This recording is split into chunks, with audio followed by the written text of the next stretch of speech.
بسم الله الرحمن الرحیم. من برای دانش آموزان عزیزی که در فرایند انتخاب رشته های دانشگاهشون هستن میخوام یه چند دقیقه‌ای در مورد رشته مهندسی برق و به طور خاص رشته مهندسی برق توی دانشکده برق دانشگاه صنعتی شریف صحبت کنم و مواردی رو که به نظرم با تجربه های علمی و صنعتیم نکات قابل توجهی هستند در جهت انتخاب مناسب رشته براتون بازگو کنم. دانشگاه صنعتی شریف همونطور که میدونین یکی از دانشگاه‌های پر افتخار کشور تو حوزه مهندسی و فناوری و تکنولوژی است. این دانشگاه در حدود 55 سالی که فعالیت داشته بستر و مهد رشد و توسعه افراد بسیار درخشانی بوده که اثرگذاری بسیار زیادی در حوزه علم و صنعت و خدمتگذاری به کشور ما داشتند و توسعه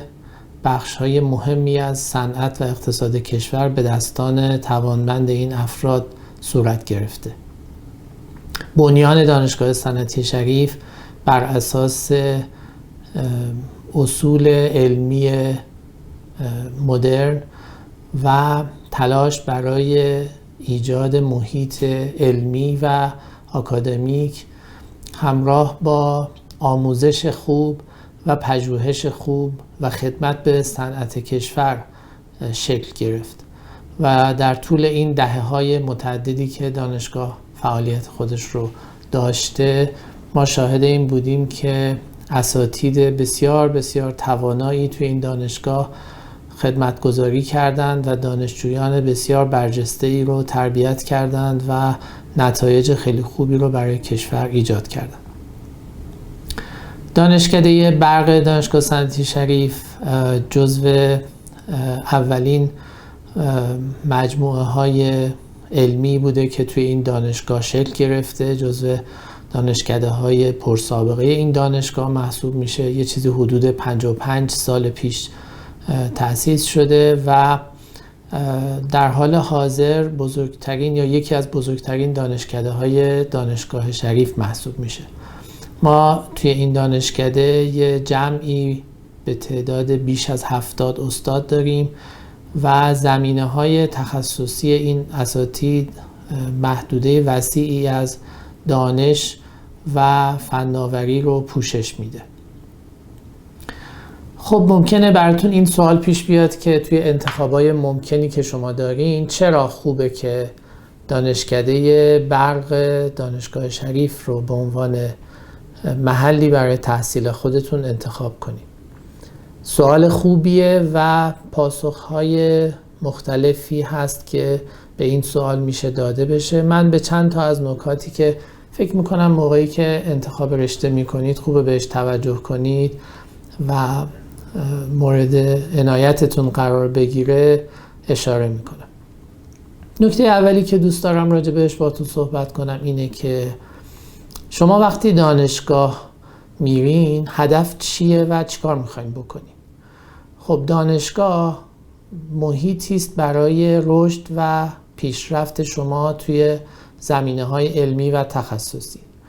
اما یه فرق مهمی که دانشگاه با دوره‌های تحصیلی گذشته شما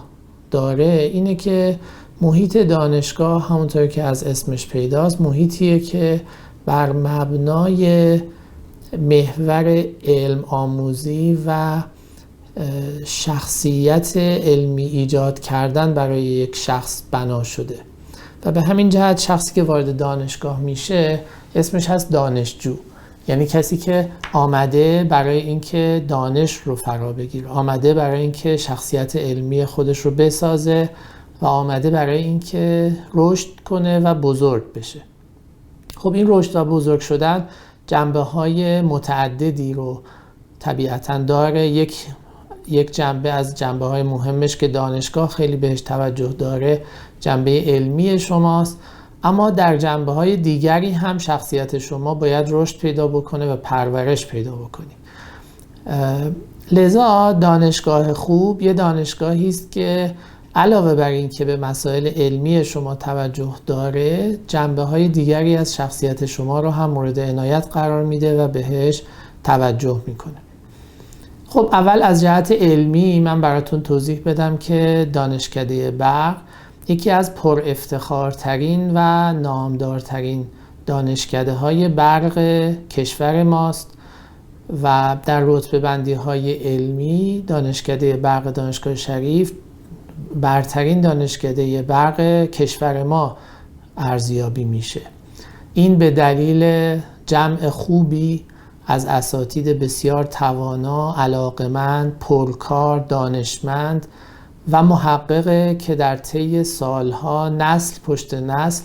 جمع علمی بسیار قوی و متخصصی رو توی این دانشکده ایجاد کردند و مجموعه این اساتید آماده ارائه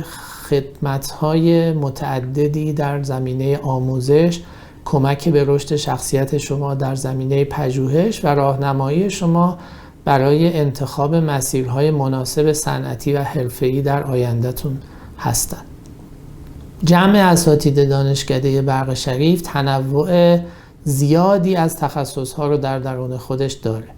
دانشکده برق 7 تا گرایش تخصصی داره که این گرایش‌ها به طور سنتی در طول زمان تحول پیدا کردن، مرتب به روز رسانی شدن. گرایش‌هایی مثل الکترونیک، کنترل، مخابرات، سیستم‌های انرژی الکتریکی، سیستم‌های دیجیتال، مهندسی پزشکی و این گرایش‌هایی هستن که کمک می‌کنن که شما در طی دوره تحصیلتون علاوه بر این که مقدمات پایه‌ای از رشته مهندسی برق رو فرا میگیرین، توی برخی از گرایش‌های مهندسی برق به طور تخصصی اطلاعات عمیق‌تر و دقیق‌تری پیدا کنین و تو اون گرایش آماده کار صنعتی و یا ادامه تحصیل برای توسعه علم و دانش خودتون و خدمت به جامعه علمی بین‌المللی پیدا بکنید. در نتیجه جمع اساتید دانشکده برق یکی از قوی ترین مجموعه های علمی است که توی دانشکده های برق کشور شما ممکنه بتونید در کنار هم این جمع رو ببینید. نکته دیگری که توی دانشکده برق دانشگاه شریف خیلی جذاب و مهمه، فضای علمی قوی دانشجویی دانشکده است. دانشکده برق به طور سنتی پذیرای بهترین های کنکور در سالهای گذشته بوده و این باعث میشه که جمع دانشجوهایی که وارد دانشکده میشن جمعی از افراد و دانشجوها باشن که دارای توانمندی‌های علمی بالایی هستند و ضمناً علاقه‌مند به یادگیری، پژوهش، جدی بودن در درس خوندن و تلاش برای رشد علمی خودشون باشن. به همین دلیل فضای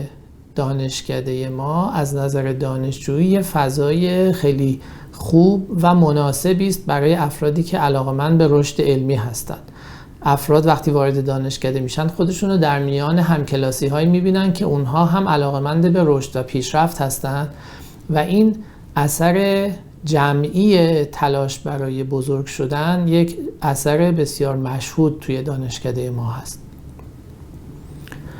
نکته دیگری که من فکر میکنم خوبه که شما بهش توجه داشته باشین، پتانسیل دانشکده ما در نگاه بین المللی و اعتباری است که این دانشکده داره. همونطور که عرض کردم دانشکده برق یکی از قدیمی ترین و پر افتخارترین دانشکده های مهندسی کشور هست و شهرت این دانشکده هم به نتایج فعالیت های علمی پژوهشی اساتیدشه و هم به اعتبار و قدرت فارغ التحصیلان بسیار برجسته است که داره و هم به اثرگذاری جدی است که در عرصه صنعت کشور و جنبه‌های پیشرفت مختلف توی کشور داشته. اگه از این جنبه‌ها نگاه کنید می‌بینید که دانشکده برق ما بسیار بسیار محل مناسبی است برای پرورش یافتن افرادی که اگه دوست داشته باشن تو جنبه‌های علمی رشد بکنن، بسیار زمینه‌های رشد خوبی رو در آینده برای خودشون خواهند داشت. اگر دوست داشته باشند وارد حوزه‌های علمی و صنعتی کشور بشن، بسیار مورد استقبال قرار میگیرند به جهت اون اعتباری که دانشکده برق داره و فارغ التحصیل دانشکده برق رو به عنوان یک شخصی که میتونه اثرگذاری خیلی خوبی داشته باشه، پتانسیل بالایی داشته باشه توی صنعت، میبینید که میپذیرند و استقبال میکنن ازش. و همینطور اگه دوست داشته باشید ادامه تحصیل بدید و دانشگاه خارج رو برای ادامه فعالیت‌های پژوهشیتون انتخاب بکنید، باز هم دانشکده برق شریف و عنوانش و نامش بسیار شناخته شده است و میتونه بسیار کمک کنه به شما در جهت رسیدنتون به اهداف والایی که در زندگیتون خواهید داشت. دانشکده برق ما علاوه بر این که زمینه‌های سنتی و پایه مهندسی برق رو به خوبی پوشش میده، برنامه آموزشی پویایی داره و در طی سالیان گذشته متناسب با تحول صنعت و علم برنامه‌های آموزشی خودش رو متحول کرده و به روز رسانی کرده و این روالی است که انشاءالله در آینده هم ادامه خواهد داشت. نتیجه این برنامه‌های آموزشی مدرن و پیشرفته این است که افراد انعطاف بسیار بالایی در یاد گرفتن دروسی که بهش علاقه‌مند هستند خواهند داشت.